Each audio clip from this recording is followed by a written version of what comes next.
માવઠાને લઈને અંબાલાલની મોટી આગાહી સામે આવી છે। પશ્ચિમી વિક્ષેપના કારણે માવઠું ત્રાટકશે। રાજ્યમાં 26, 27 અને 28 ડિસેમ્બરે વાતાવરણમાં પલટો જોવા મળશે। દેશના કેટલાક ભાગોમાં હિમવર્ષા પણ થશે। હિમવર્ષાની અસર ગુજરાત પર થશે। મહેસાણા, પંચમહાલમાં કમોસમી વરસાદ જોવા મળશે। સાબરકાંઠા, ગાંધીનગરમાં પણ માવઠાની શક્યતા છે। અમદાવાદના હવામાનમાં પલટો આવશે। 25 થી 28 દરમિયાન હવામાનમાં મોટો ફેરફાર જોવા મળશે। જામનગર, રાજકોટ, મોરબી, સુરેન્દ્રનગરમાં મોટા ફેરફાર થશે। અત્યારે જે રીતે ઠંડી પડી અને ઠંડી બાદ હવે માવઠાની આગાહીને લઈ ખેડૂતોની ચિંતામાં વધારો થયો રહ્યો છે, ત્યારે આપણી સાથે છે હવામાન નિષ્ણાંત આંબાલાલ પટેલ। કાકા, અત્યારે તો ઠંડી ને હવે ઠંડી બાદ છે શિયાળામાં માવઠું, એટલે કે ખેડૂતોની ચિંતા વધી રહી છે। શા કારણે આ માવઠું થશે? ખેડૂતોની ચિંતા વધી રહી છે અને કેટલાક પાકને ફાયદો પણ છે, પરંતુ માવઠું થવાની અત્યારે કારણ એક મજબૂત શિયાળાનો પ્રથમ પશ્ચિમી વિક્ષોભ આવી ગયો છે અને આ પશ્ચિમી વિક્ષોભની અસર જબરી છે। પાકિસ્તાન થઈને, આરબ કન્ટ્રીમાં થઈને, પાકિસ્તાનમાં થઈને દેશના ઉત્તરીય પર્વતીય પ્રદેશોમાં મજબૂત વેસ્ટર્ન ડિસ્ટર્બન્સ અને જેટ ધારાના સહયોગના લીધે આ પશ્ચિમી વિક્ષોભમાં જબરદસ્ત ફેરફાર થશે। લગભગ દેશના ઉત્તરીય પર્વતીય પ્રદેશોમાં, હિમાચલ પ્રદેશમાં બરફવર્ષા થશે।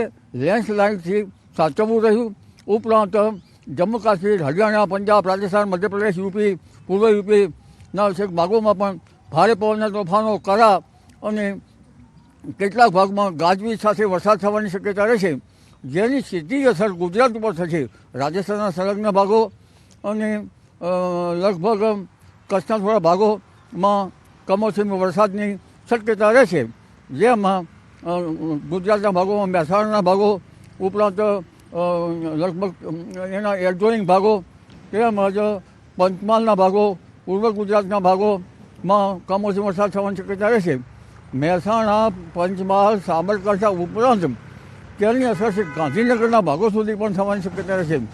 ગાંધીનગરના કેટલાક ભાગોમાં વરસાદ કે છાંટા થવાની શક્યતા રહેશે। અમદાવાદનું હવામાન પણ પલટાશે। તારીખ 25 થી 28માં મોટો ફેરફાર થશે। આ ઉપરાંત દક્ષિણ ગુજરાત અને સૌરાષ્ટ્રના ભાગોમાં પણ વાદળવાળું આવશે। છેક પશ્ચિમ સૌરાષ્ટ્ર, જામનગર, રાજકોટ, સુરેન્દ્રનગર, મોરબી અને અન્ય ભાગોમાં પણ હવામાનમાં મોટા ફેરફાર આવી રહ્યા છે। આ 25 તારીખથી લઈ કેટલા દિવસ સુધી વાતાવરણમાં પલટો જોવા મળશે ને કેટલા દિવસ છે કમોસમી વરસાદ થશે? ખાસ કરીને તો આ પલટો તારીખ 26, 27, 28 આવશે અને જાન્યુઆરીની શરૂઆત સુધીમાં રહેવાની શક્યતા રહેશે। આ પછી પણ એક મજબૂત પશ્ચિમી વિક્ષોભ આવી રહ્યો છે। આ પશ્ચિમી વિક્ષોભની અસર લાંબી રહેશે અને લગભગ જે લઘુત્તમ જે ઉષ્ણતામાન છે તેમાં પણ વધારો થવાની શક્યતા રહેશે। ગુજરાતના ઉત્તર ગુજરાતના ભાગોમાં લગભગ 12 ડિગ્રી 13 ડિગ્રી આસપાસ, કચ્છના ભાગમાં 10 ડિગ્રી, પંચમહાલમાં પણ લગભગ 12 ડિગ્રી આસપાસ, મધ્ય ગુજરાતમાં 15 ડિગ્રીની આસપાસ અને પશ્ચિમ સૌરાષ્ટ્રમાં 18 ડિગ્રીની આસપાસ, વલસાડમાં પણ 18-19 ડિગ્રીની આસપાસ, જૂનાગઢમાં પણ 15-16 ડિગ્રીની આસપાસ લઘુત્તમ તાપમાન રહેશે। જામનગરના લાલપુર હાઈવેની ઘટના સામે આવી છે કે જ્યાં મગફળી ભરેલા ટ્રકમાંથી મગફળીની ગુણીઓ પડી ગઈ। ઓવરલોડ મગફળી ભરેલા ટ્રકમાંથી અચાનક જ મગફળી ભરેલી જે ગુણી છે તે પડી ગઈ। હાઈવેના વળાંકમાં ચાલુ ટ્રકમાં આ પ્રકારની ઘટના બની। એક બાદ એક ગુણીઓ પડતા હાઈવે પર ચારે બાજુ મગફળી વેરાઈ ગયેલી જોવા મળી। હાઈવે પર સામેથી આવતા વાહનો ફરી વળતા મગફળી વેરવિખેર થઈ ગઈ હતી। ઘટનાના જે દ્રશ્યો સામે આવી રહ્યા છે કે જેમાં મગફળી ઓવરલોડ ભરેલો આ ટ્રક જઈ રહ્યો છે અને અચાનક જ એક બાદ એક આ ટર્નિંગ ઉપર મગફળીની ગુણીઓ એક બાજુથી નીચે પડે છે અને સામેથી પણ અન્ય વાહનો આવી રહ્યા છે। જો કે આ ઘટનામાં રાહતની વાત એ છે કોઈને ઈજા નથી પહોંચી, કોઈ જાનહાનિ નથી થઈ। સામેથી જે વાહનો આવતા હતા તે પણ આ ગુણીઓ પરથી વાહનો પસાર થયા। આખા રસ્તા ઉપર લગભગ ક્યાંય સુધી મગફળી વેરાઈ ગયેલી આ પ્રકારે જોવા મળી હતી।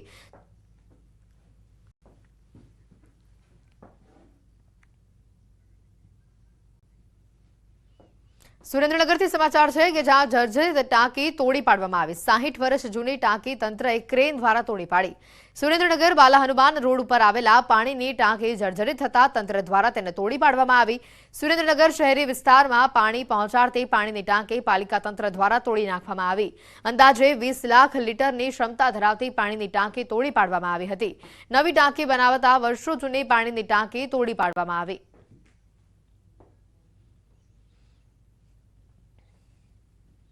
અમદાવાદ વડોદરા એક્સપ્રેસ હાઈવે પર અકસ્માત થયો છે. એસિડ ભરેલું ટેન્કર પાછળ ટ્રક અથડાયો. અકસ્માતમાં ટ્રક ડ્રાઈવરનું મોત થયું છે. ક્લીનર ઇજાગ્રસ્ત થયો છે. અકસ્માત થતાં એસિડ ભરેલું ટેન્કર લીક થયું. અકસ્માતના પગલે 1 કલાક સુધી વાહન વ્યવહારને બંધ કરવાની ફરજ પડી હતી. સિટી બસની અડફેટે એક બાળકનું મોત થયું. ઘટના છે રાજકોટ શહેરની. રાજકોટના કણકોટ રોડ ઉપર સર્જાયો આ અકસ્માત. લાભુભાઈ ત્રિવેદી એન્જિનિયરિંગ કોલેજની સામે આ અકસ્માત સર્જાયો. પરિવારે એકનો એક દીકરો ગુમાવી દીધો. 108 અને તાલુકા પોલીસ ઘટના સ્થળે પહોંચી જરૂરી કાર્યવાહી હાથ ધરી. બસના ચાલકે અકસ્માત સર્જ્યો. સિટી બસ પૂરપાટ ઝડપે ચાલતી હોવાનો સ્થાનિકોનો આક્ષેપ છે. ઘટના સ્થળે લોકોના ટોળા ઉમટી પડ્યા. પરિવારે એકનો એક દીકરો આ અકસ્માતમાં ગુમાવ્યો છે. પરિવાર પર અત્યારે આભ ફાટી પડ્યું છે. આપણે ત્યાં કહેવત છે કે રામ રાખે તેને કોણ રાખે. રાજસ્થાનના નાગોરમાં આવી જ એક ચોંકાવનારી ઘટના બની છે. ભયાવહ અકસ્માતનો ભોગ બનેલી કાર જોતામાં જ 8 ગુલાટી મારી ગઈ. પરંતુ ચમત્કાર એ હતો કે કારમાં બેઠેલા 5 લોકોમાંથી કોઈને પણ સહેજ પણ ઈજા થઈ નથી. સમગ્ર બનાવની વાત કરીએ તો નાગોર બિકાનેર હાઈવે ઉપર એક પૂર ઝડપે જતી કારનો અકસ્માત થયો. જેમાં કાર બેકાબુ થતા એક પછી એક 8 વાર તેણે પલટી મારી. ટક્કર એટલી જોરદાર હતી કે ગેટ આખું તૂટી ગયું અને ગાડી ત્યાં જ રોકાઈ ગઈ. અકસ્માતમાં ગાડીનો બુકડો બોલાઈ ગયો છે. જે ઘટના સીસીટીવીમાં સામે કેદ થઈ છે. જે જોતા જ લાગશે કે અંદર બેસેલા લોકો કદાચ નહીં બચી શક્યા હોય. પરંતુ આશ્ચર્યની વાત એ છે કે વાહનમાં સવાર તમામ 5 લોકો સંપૂર્ણપણે સુરક્ષિત રીતે બચી ગયા છે. હવે વાત એક સનસનીખેજ અકસ્માતની કરીએ તો થાઈલેન્ડમાં સર્જાયો છે ભયાનક અકસ્માત. એક સાથે 3 ગાડીઓની ધડાકાભેર ટક્કર થઈ. આ ટ્રિપલ અકસ્માતના સનસનીખેજ સીસીટીવી સામે આવ્યા છે. જેમાં જોઈ શકાય છે કે 4 રસ્તા ઉપર પૂરપાટ ઝડપે દોડતી 3 કાર ધડાકાભેર ટકરાય છે. આ દુર્ઘટનામાં એકનું મોત થયું છે. કેટલાય લોકો ઇજાગ્રસ્ત થયા છે. અકસ્માતના હૈયું હચમચાવી દે તેવા આ સીસીટીવી સામે આવ્યા છે.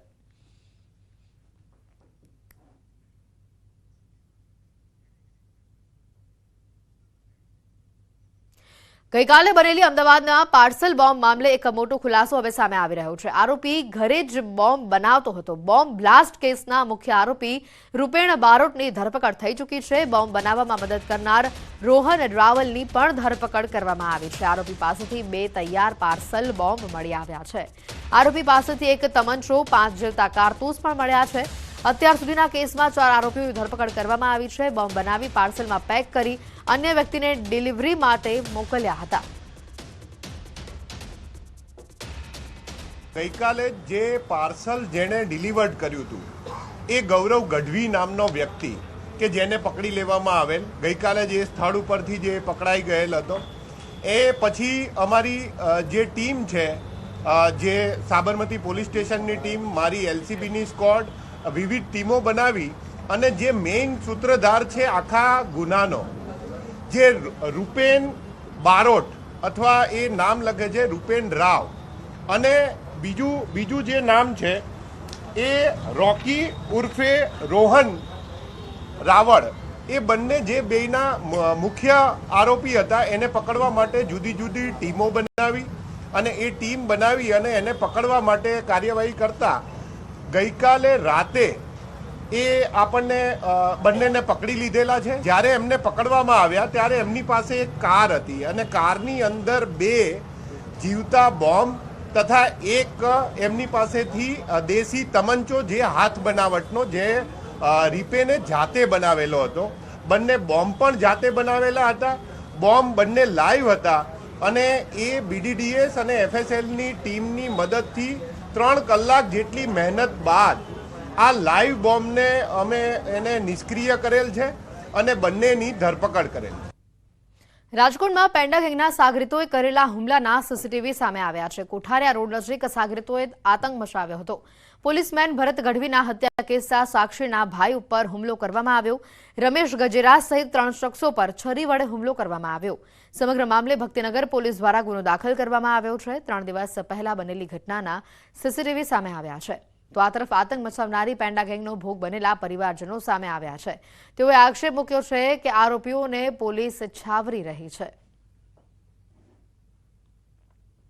10:30-11 ની આસપાસ ઘરે જતા હતા ત્યારે આ રાજાએ ને એની ટોળકીએ અમારી ઉપર 9-10 શખ્સોએ જીવલેણ હુમલો કરેલો છે. પણ અમારી માંગ એવી છે, આમાં પોલીસ હળવી કલમો રાખી છે, એનો વધારો કરે. બીજા નંબરમાં આનો વરઘોડો કાઢે ને આ લોકો અવારનવાર અનેક ગુનાઓમાં સંડોવાઈ ચૂક્યા છે, તો એમની ઉપર ગુજસીકોટ જેવી કલમનો ઉમેરો કરે. 2016ના કેસમાં ને ભરતભાઈ ગઢવી એમનું હત્યા કરેલી આ રાજા જાડેજા પેન્ડા ગેંગવાળી ગેંગે, તો એના માટે મારો ભાઈ રહ્યો એમાં પંચમાં સાક્ષીમાં તો નજરે જોનાર તાજનો સાક્ષી હતો. એ તો એક્સપાયર થઈ ગયો, તોય છતાં અત્યારે એક હાર રાખીને મારી માથે મને મારવા આવે. આ વખતે 20 થી 25 ગામને હાથ ઉપર ને અહીંયા બાવડામાં બધી મારેલ છે એ લોકો. રાજકોટ શહેરમાં રિક્ષા ચાલકો ફરી